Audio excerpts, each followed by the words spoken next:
This is an iHeart podcast. Guaranteed human. We've all tumbled down an internet rabbit hole trying to self-diagnose, and it leaves us more anxious than informed. Our feeds are full of wellness trends, but how do we know what's real, what's exaggerated, and what's just wrong? Health versus Hype from the American Medical Association breaks it all down. Emmy-nominated science communicator Trace Dominguez talks to doctors, influencers, and real people trying these trends, not to cancel them, but to understand them. Because when it comes to your health, who you listen to matters. So listen to Health versus Hype wherever you get your podcasts. Hey, and welcome to The Short Stuff. I'm Josh, and there's Chuck, and Jerry's here too. And this is Short Stuff, the rootinest, tootinest, down-home, sarsaparilla drinking podcast on the planet. That's right. Welcome to WSYSK, your source of all the smooth podcasting sounds. That was great, Chuck. You have a future in radio, I think. Oh, great. I hear there's a bright future in radio.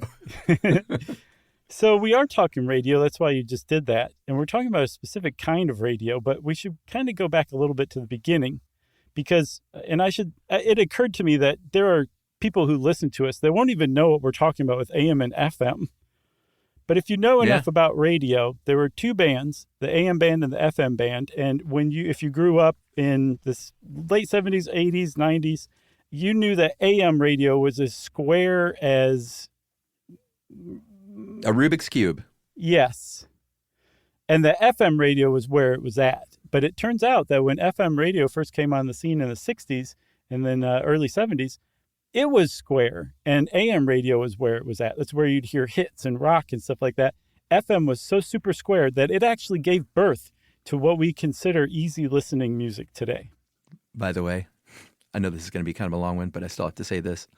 When you were just stumped on trying to think of a square thing, all I could think of was the little Homer Simpson bubble above your head with just like a donut. Or that black and white donkey swatting flies with his tail. Yeah. That one always gets me. No, I thought of a Citra Wilson quote that I can't say, but it's hilarious. All right. Well, tell me later. Okay. All right. So you left off that AM radio was square, FM radio was where the rock hits were. I think you said the opposite. Well, if you grew up like we did, right? They did a switcheroo, and early on, AM radio was the cool one, and FM was the upstart that was trying to find its way. Yeah, and so FM essentially gave birth to that easy listening music, which is also called elevator music. Some people call it good music, but the type of music format that we're going to talk about today is known as beautiful music, and it is a great name for a great kind of music, if you ask me. Yeah, and if you heard our Muzak episode, we talked a lot about this stuff. Muzak is, of course, a proprietary eponym, or AKA a company, right? Right. Or did I use that right? Yeah. Yeah, okay. But beautiful music is that. It is like, let's take a pop hit of the day, like a Beatles song or something, and let's arrange it as a orchestral arrangement, a lot of strings. We'll either do pop hits or maybe we'll do old standards from like the Great American Songbook. And, we're going to make it super polished, very easy on the ears. We're going to remove the vocals almost always. And instead of like the singing, there's going to be like a flute or a clarinet or something as the singing voice. Or if it does have human voices singing, it's probably going to be like a chorus, just singing a little bit of it here and there. Yeah, or doing that kind of singing that the vocalist does on the Star Trek theme, where she's just using her voice as an instrument. I don't know the Star Trek theme. What? I don't. I've probably heard it, but I can't call up like, oh yeah, that thing. It goes. Okay.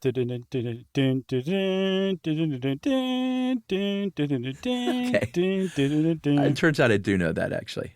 Yeah. So, like you said, the vocals were almost always removed, except when they were humming or that kind of thing. Sometimes they would include vocals, but the Carpenters were a little too hard-edged for beautiful music, so they would have like the Ray Conniff singers sing the song and provide the vocals.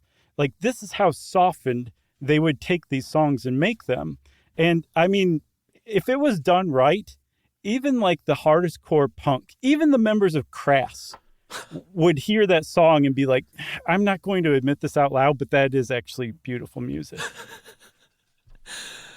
Are you going on a limb and saying that everybody likes this stuff? I No, not Okay. as a genre for sure. I'm just saying there's this one version of What's New Pussycat that is way better than any version. Tom Jones, Burt Bacharach. It's so good that I really think that basically anybody could hear it and be like, this is a great song. It actually is great, whether they'd admit it or not. But I don't think that would automatically convert them to beautiful music. I'm just saying in some instances, done perfectly, it really is beautiful music. All right. Well, pressing forward. The BM format really took off because of an FCC ruling in 1965 that said if you are a company that has AM stations and FM stations, you got to play different stuff. Because at the time, there were companies that are like, hey, this is great. We can just broadcast the same thing on AM and FM and get ads on AM and also get different ads on FM and essentially double down on our product. And that's like the opposite of what they were trying to do with FM to begin with. So the FCC came around in 65, said you can't do this anymore. You got to play different stuff. And so Beautiful Music came along and said, hey, this is a pretty cheap solution. It's going to sell a lot of ads because it's going to be directly aimed at women, especially housewives, because you know what they're doing? They're at home all day doing that housework, listening to music, and this will make them happy while they're doing their housework. They're going to have it on in the background, and we're going to pump ads in there for all the stuff that they're making the buying decisions over, which is household stuff. Yeah, because they were the target demographic of advertisers at the time. They bought most of the stuff that advertisers were selling. They made those day-to-day decisions about purchases. So they were what teenagers are today as far as the target demo, right? And it was just basically assumed and presumed that women would not want anything intrusive or jarring or something. They just wanted smooth, beautiful music. So much so that like a version of this was called Music Only for a Woman. That's what the industry called it, MOW, right? The thing is, despite the fact that this was set up to advertise to women directly, Beautiful Music as a whole, as a format on the radio, actually, I guess the best way to put it is mellowed out as far as advertising goes and was very protective and defensive of the listener experience, which meant cutting down on ads and doing all sorts of other interesting things to ads too. Yeah, there was a company in particular that came along called Schulke Radio Productions, SRP, and they became like the biggest player in syndication, like being a syndication company for the BM format because they were like, here, we're going to send you these ready-to-play reel-to-reel tapes. It's all programmed. You just slap that sucker on there and push play and you're set. And they said, this sounds great. And they said, oh, but wait a minute. If you want to use our stuff, like we're audiophiles. So we want the listening experience to be great and we want it to be kind of perfect. So you've got to update your broadcasting equipment because we're sending you high quality tapes and they need to come across that way. You got to hire an engineer that really knows what they're doing and make sure this is all going to go as we say it goes. And those ads, those 16 minutes of ads an hour that you're playing, you can only do 6 minutes of those an hour. And when you do, you got to have those lower in volume than the music even. And all the stuff you should know, listeners stood up and cheered. Yeah, it's true. Because they found that if you had the radio on a low enough volume, those ads at 6 decibels less were like you couldn't even hear them sometimes at a certain volume threshold, even though you could still hear the music. And there was another thing about the ads too. They're like, you cannot use attention grabbing tactics to advertise. And in some cases, some of these local radio stations had to go back to their advertisers and be like, Crazy Murray, we're going to have to tone this down quite a bit. Yeah. And like they had to re-record, rewrite ads to follow these Schulke standards. And the reason that Schulke could get away with this was because they were selling not just like pre-recorded tapes that you could just put on and have your radio station. They were selling what Muzak did as well. That there was a scientific basis to this that like followed the rhythm of the day and like built up and crested and then waned and then built up and crested and waned, just like Muzak. The thing is just like Muzak, that was essentially totally made up. But Schulke still had the data to prove it. People who listened to Beautiful Music Radio listened essentially all day. Yeah. Feels like a good time for a break. Agreed. And we'll be right back to finish up with BM Radio right after this. Learning things with Chuck and Chuck.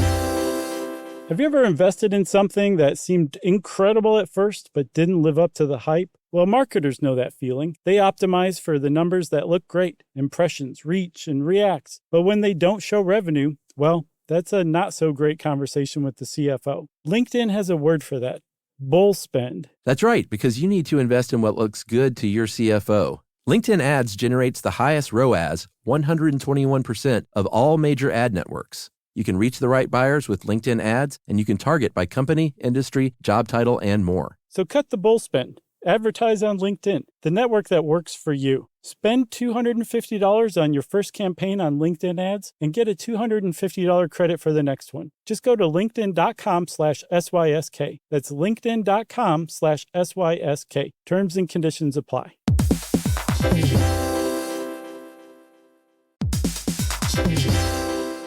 Hey everybody, we're here to talk to you about Wayfair, who believes that spaces should be functional, they should be comfortable, they should be well designed, and they can be well designed by you with their help. Your updated space should feel more comfortable, inviting, and practical for everyday use. And we're talking about outdoor seating. We're talking about grills. We're talking about major appliances. If you need storage solutions, Wayfair can help you out. Patio lighting, rugs, decor. It is your one-stop shop for home. Yeah, I mean, it's getting nice out, so it's time to think about living outdoors for the next few months. And Wayfair knows that outdoor furniture, it's heavy, it's intimidating to assemble. So Wayfair has stepped in and said, we're going to handle the hard part so you don't have to. That's right. You can shop Wayfair Verified, your shortcut to the good stuff. And that means their team of product specialists are going to vet everything by hand using a 10-point inspection, testing things like, quality materials, functionality, and features, and even how long it takes to build that piece of furniture. And the overall experience save time, reduce hassle, and improved convenience. Patio season is here, and these deals won't last. So head to wayfair.com right now to get your outdoor space ready for way less. That's WAYFAIR.com. Wayfair, every style, every home. Oh, the stuff we learned from Josh and Chuck. Stuff you should know. All right, we're back. I think where we left off, Schulke was doing pretty good business. Crazy Murray was reduced to slightly eccentric Murray. Right.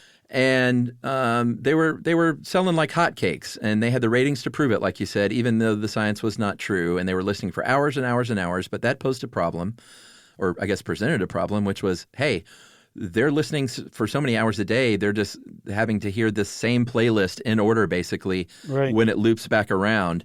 And we can't get these tapes out the door fast enough to you guys.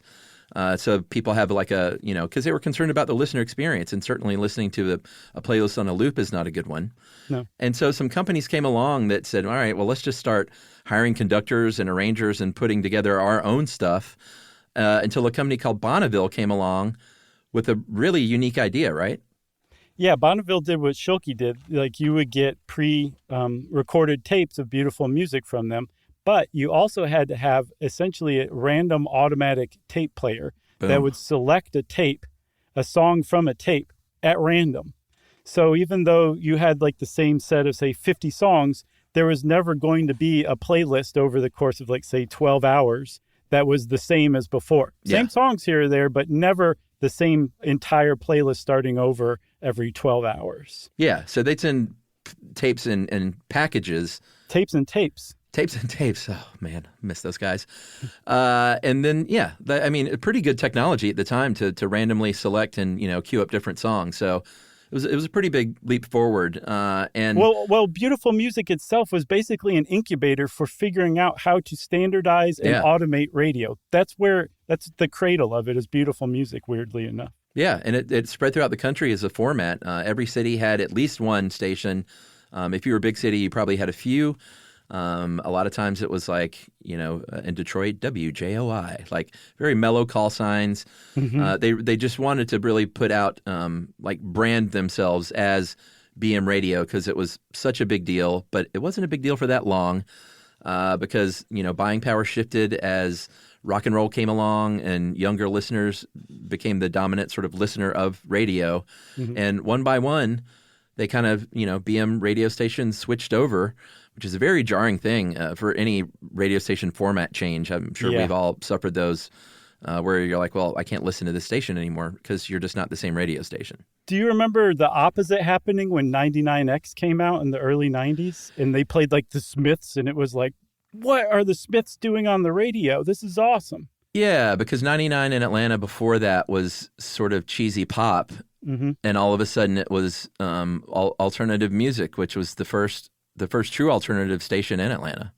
Yeah, like truly alternative too, especially at first. Yeah, I was a 96 rock kid, but then... Oh, yeah? Yeah, but when 99X came along, I was into that. But then 99X got really bad too. Right.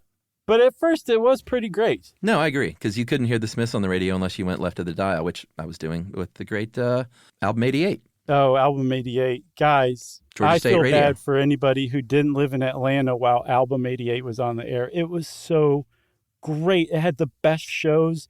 They played the best like regular rotation music. Yeah. It was a great radio station. And you can't find it anywhere. Nobody's archived it, sadly enough. I think they still have it on the weekends. Do they? Yeah, the weekday they switched over to NPR, which is dumb because we already have an NPR station. Yeah, they play basically the same thing. Yeah, but I'm still pretty sure that the Album 88 exists on the weekends. And if you haven't heard of it, you maybe have heard of the great WFMU out of New Jersey. It's our version of WFMU. But most every city had a great left of the dial station. Well, this one was the best left of the dial station. And I agree.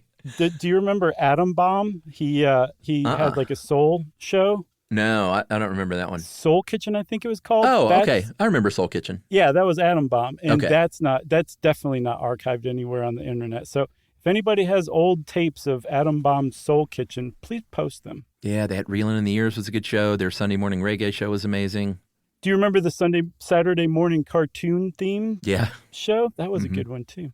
Good stuff. I think we should just put one last thing. You said that a BM station started to drop like flies in the 80s in particular. By 1990, they were basically gone. There was a fictionalized version of this event. Yeah. And we like to call that fictionalized version WKRP in Cincinnati. You know what? I did not remember this, and I love that show until you included it in the article, and I was like, wait a minute, I do remember the pilot. Mm-hmm. Like, I remember that happening. That's what happened. That's why they hired Andy as station manager, Yep. because they were converting from beautiful music to rock, and that's exactly what was going on at the time around them. Yeah, and that's why Dr. Johnny Fever and Venus Flytrap all were stoked about their job. Yeah, and Herb Tarlick had to go to Crazy Murray and be like, can we turn you upward now because we're a rock station? That's right. And Lonnie Anderson said, did I type this right? What And a leaned over great the show. desk. That was a good show. Let's thank our sources for this episode. Chuck Tarver at the University of Delaware, Go Blue Hens, Ken Mills at Radio World, Diffin.com, Ken Ciapura at Cradoville, and the forum at Radio Discussions. And since we have nothing more to say about beautiful music, Short Stuff is out. Stuff You Should Know is a production of iHeartRadio. For more podcasts from iHeartRadio, visit the iHeartRadio app, Apple Podcasts, or wherever you listen to your favorite shows.